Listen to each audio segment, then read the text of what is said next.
Chi sei?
Il nostro Pinco Brunello fa la storia di me. Avete questo che io dico?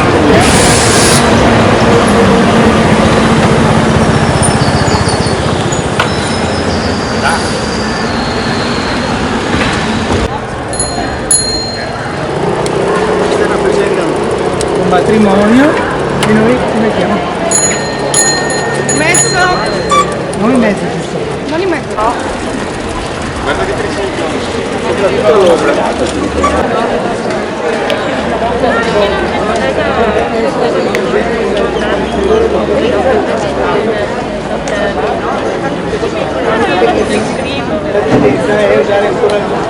Il comune deve assolutamente. Associazioni sono 5, queste sono le 5 associazioni.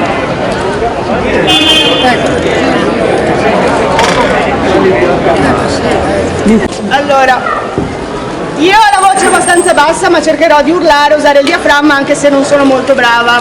Allora, intanto ringrazio tutti di essere qua perché vuol dire che il mezzo bicicletta è un mezzo utilizzato da tutti noi quotidianamente, che non siamo ciclisti, diciamo, ciclisti amatoriali per gite, siamo ciclisti di ogni giorno.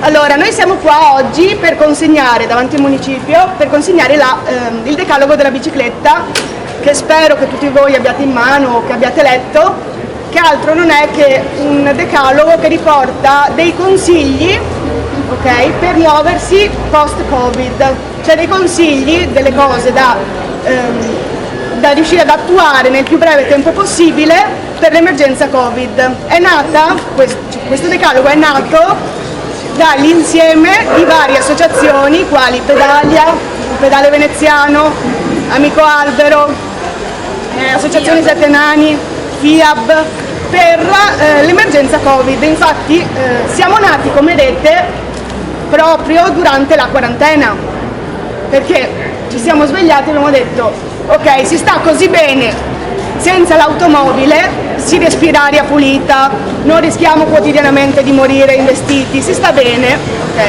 Non è che subito dopo la quarantena tutti ritorneranno ancora di più al mezzo motorizzato, e così è stato. Perché? Perché l'utilizzo dell'autobus è disincentivato, okay? Invece l'utilizzo del mezzo privato è incentivato perché ci si ritrova sempre di più ad essere una persona per automobile, cosa assurda, anche perché noi in bicicletta possiamo passare da un punto A a un punto B della città, a parte in piazza che è bandita la bicicletta, a parte il tram che bisogna stare molto attenti perché sennò si rischia di farsi male o di morire. A parte queste due cose, la città è potenzialmente attraversabile in bicicletta anche perché siamo in pianura.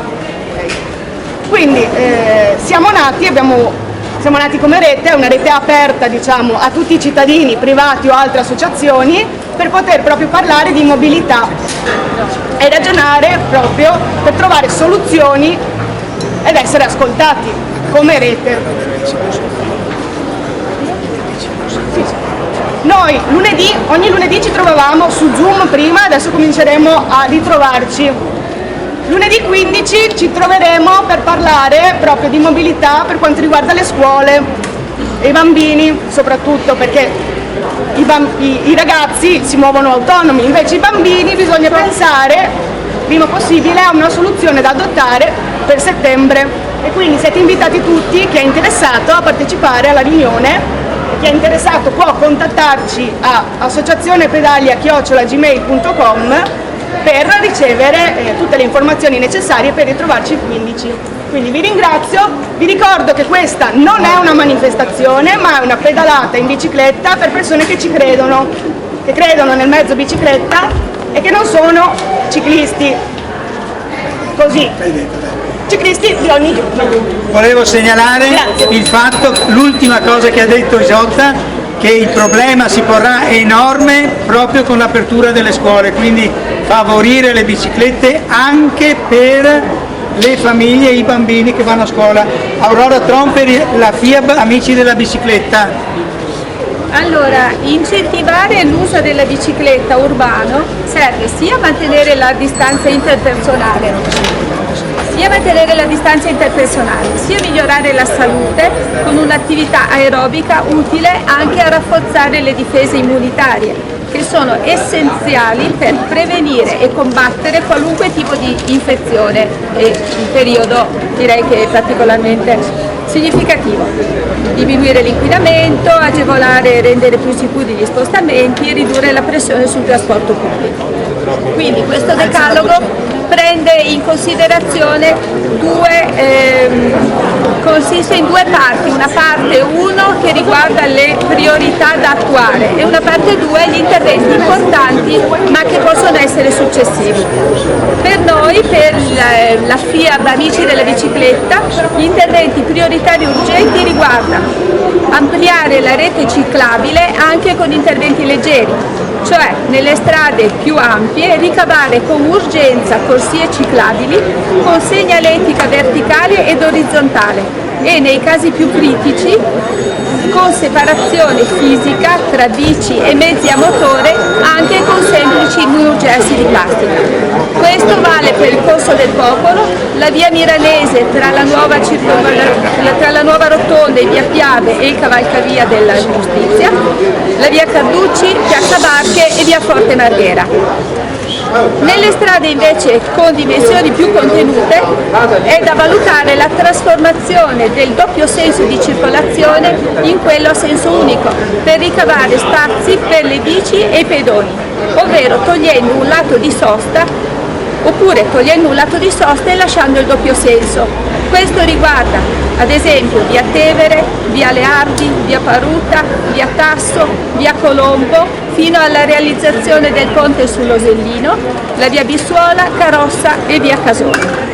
Speriamo.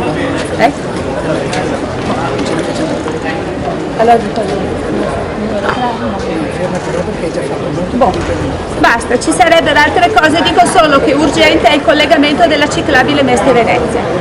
Quindi agevolare l'accesso al sottopasso della stazione di Porto Marghera e un collegamento sicuro da via Torino sempre alla stazione di Porto Marghera. Aurora Tron degli Amici della Bicicletta, Michele Boato di Amico Albero. Vogliamo anche che venga il più possibile ridotto il traffico automobilistico pericoloso. Ci sono due capitali europee, Oslo e Helsinki, che l'anno scorso, portando le ZTL, portando le zone pedonali, i 30 km/h dappertutto, hanno ridotto a 0 i morti tra i pedoni e i ciclisti. Qui c'è stato un morto anche ultimamente di una signora, c'è stato quasi un morto 2 mesi fa in via Piave, in un passaggio pedonale. In queste vie a Mestre si va anche a 70 all'ora. Corso del Popolo, via Cappuccina, via Piave, si va anche a 70-80 all'ora, addirittura anche i signori della CTV vanno a 70-80 all'ora, rendendo pericoloso il traffico ciclistico anche dove potrebbe essere invece assolutamente sicuro. Quindi vogliamo che almeno a partire da tutte le zone di quartiere, per esempio tra via Carossa e via San Donà e via Vespucci, tutta quella zona là, per esempio tra Corso del Popolo e via Cappuccina, via Leardi, per esempio tra via Piave e via, tutte le zone pedonali comincino ad avere il 30 km all'ora. La parola ad Alberto Fiorin di Pedale Veneziano. Sì, allora Aggiungere solo una cosa per quanto riguarda la ciclabilità. L'importante è un deposito, un parcheggio bici in Piazzale Roma per permettere. Lo dice lui. vabbè. Ecco, ci siamo dati un po' i compiti. Allora, favorire la mobilità ciclistica, la mobilità dolce, andare a piedi, andare in bici, vuol dire anche favorire il bike sharing, favorire i mezzi disponibili per poter muoversi, chi non ce li ha, prenderli in affitto, insomma prenderli, ecco, il Comune dovrebbe fare anche questo, dovrebbe favorire per l'appunto sempre di più, come è stato detto, questa mobilità attraverso anche operazioni di riduzione delle velocità, dovrebbe favorire anche l'interscambio Mestre-Venezia. Oggi sono venuto sul Ponte della Libertà, ho trovato 44 ciclisti, che è un numero abbastanza importante, perché in questi ultimi mesi, ahimè o per fortuna, la gente si muove in bicicletta, è costretta a muoversi in bicicletta e riscopre il piacere di andare in bicicletta anche al lavoro, e allora bisogna favorire queste cose, bisogna completare la pista ciclabile per Mestre e soprattutto, per l'appunto, favorire il parcheggio. A Venezia non c'è ancora un parcheggio per ciclisti, c'è un unico posto che è diciamo anche abbastanza poco funzionale, è diventato un orinatoio, tanto per capirci, però è occupatissima in questi giorni perché la gente viene a lavorare in bicicletta e non c'è posto. Stanno facendo al garage comunale un parcheggio per biciclette che è stato però pensato per i turisti a 10 euro al giorno, credo, con dei parcheggi container. Allora noi chiediamo al Comune che per il periodo in cui non ci sono i turisti, almeno per quello, sia aperto ai veneziani a un prezzo o gratuito o un prezzo simbolico di €1 per garantire la sicurezza dei propri mezzi, ecco, per cui favorire il parcheggio e favorire il bike sharing, che è assolutamente importante. Questo era Pedale Veneziano. Carla Dalla Costa dell'associazione Sette Nani di Cipressina. Non so se sentite, io mi occupo della seconda parte, la parte è meno urgente ma comunque sempre importante. Allora, concludere quei cantieri che sono già abbastanza realizzati con urgenza e aprirli alle piste ciclabili. Poi ridurre i tempi di progettazione delle vie ciclabili, delle progettazioni e delle esecuzioni, ridurle soprattutto per le piste ciclabili già finanziate.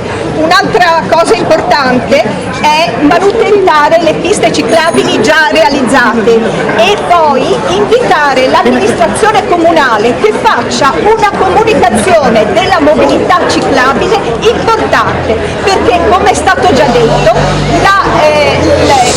l'andare in bicicletta non inquina, ci tiene in forma, sani, rafforza i contatti con il territorio e non inquina, quindi devono potenziare questa pubblicità, perché è la via che ci salva per per l'inquinamento.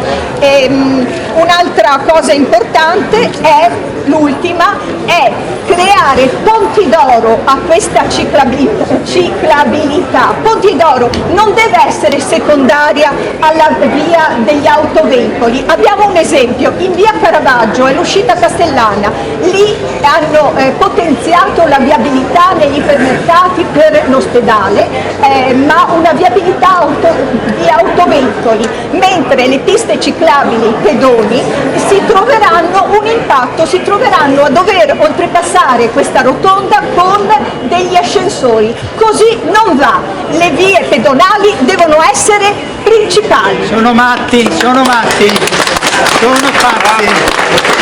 Gli ascensori per le biciclette è una pazzia. Conclude Antoni Favaretto della FIAB, perché presentiamo queste richieste al sindaco e agli assessori di competenza. Io ho qui le buste da consegnare ai vari assessori, a Boraso, alla Zaccariotto, a De Martin e al sindaco di Venezia. Il comune oggi è chiuso e le consegneremo lunedì ai vari assessori e sindaci. Grazie. Ringraziamo Extinction Rebellion per la sua forte partecipazione a questa manifestazione.